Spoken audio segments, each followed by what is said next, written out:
It's making music that lasts in a way that it's in people's minds and heads. It doesn't have to be playing on radio at the time or be the coolest song at the time, but the impact that it had, people need to take that and use into their own lives, you know. So I think for me, that's what legacy is. It's an undying inspiration. It's undying inspiration. It's like it's forever. Kwesta, aka the King of African Rap, aka K1 God, is one of the most successful hip-hop artists of all time. He's known popularly for his deep voice and his Kwaito signature sound. The K1 God has released classic albums including Dakar 2, which sold over 100,000 copies, making him the highest selling hip-hop artist of all time in South Africa. What sets Kwesta apart though, not only from his peers but other artists as well, is his ability to be versatile and rap over a wide range of genres and music styles and still kills it.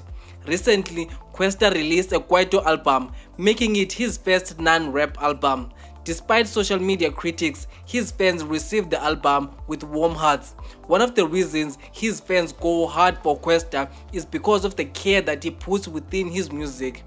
This video though is not based on his albums, hit songs or brand Kwesta. In this video, we're gonna take a look at what is it like to be in the studio with Kwesta, straight from the mouth of people like DJ Maphorisa, Makwa and Kwesta himself.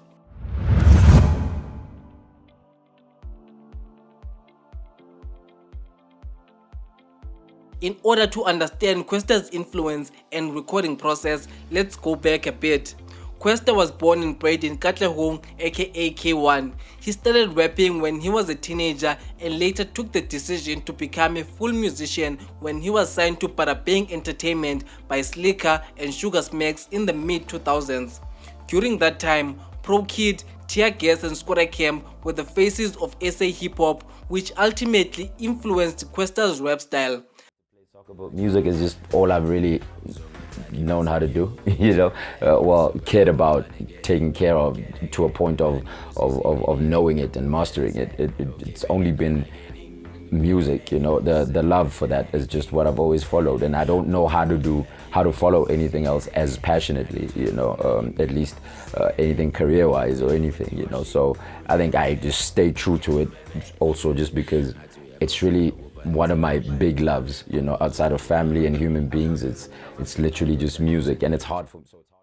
Unlike new school hip-hop artists like Blakey, Kwesta still writes his music before recording it.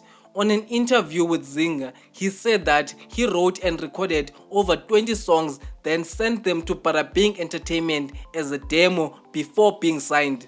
In his first year of rapping, he says that he rapped and recorded over 500 songs because he was constantly in the studio and wanted to get better as a musician.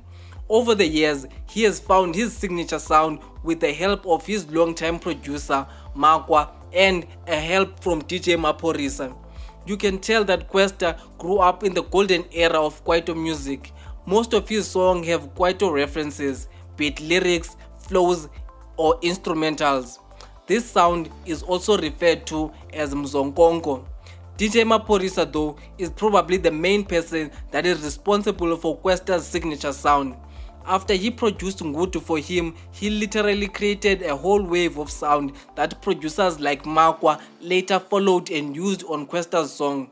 Here is a video of Pori and Kwesta talking about how they created the song Ngutu. I had to kind of work with Porter because already even at that time, his track record was insane, you know. So I'm a fan of house music, right? So the sample I took there, it was one of the hot songs. Like that song was really pumping in the hood. So much color. Bro, I was sleeping. I took that sample, I slowed it down, Kairang, and then I gave it a filia quite, you know, like was picky because, you know, influence was picky also. Another great thing about Kwesta is how he uses his deep voice as part of the instrumental. On his hit song, Spirit, he sampled himself and used that vocal as part of the beat. Plus, his laid-back flow makes the song even doper. During his writing process, he says that he draws inspiration from everyday life, which makes his music even more relatable. One of Kwesta's great ability is to write songs from different perspectives. Songs like Ngiyazifela Ngawe shows how great Kwesta's pen is and how articulate he is in terms of tapping into another person's shoes. Here is a video of Kwesta talking about how he created the song. Ngiyazifela, I looked at myself. It's from a real story. I mean, they all are, but this is from a very real personal story where brand Kwesta was just moving now, you know, and it's really starting to become a thing. And there's also Senzo, who's home, right, who's in a relationship, you know, and has a small little young family, you know, and so.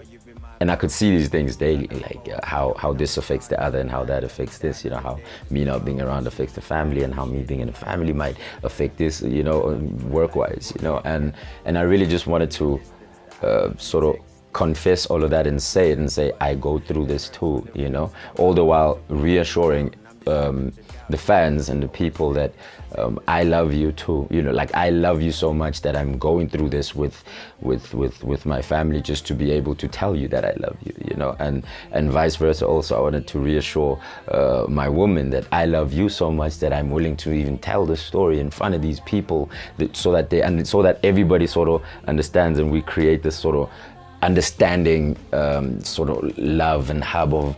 And of course, you cannot talk about Kwesta's rapping skills without mentioning his creative wordplays. Alongside Stogie T, Kwesta is probably one of the few artists that can manipulate language using metaphors, similes, figures of speech without losing the core message of the song.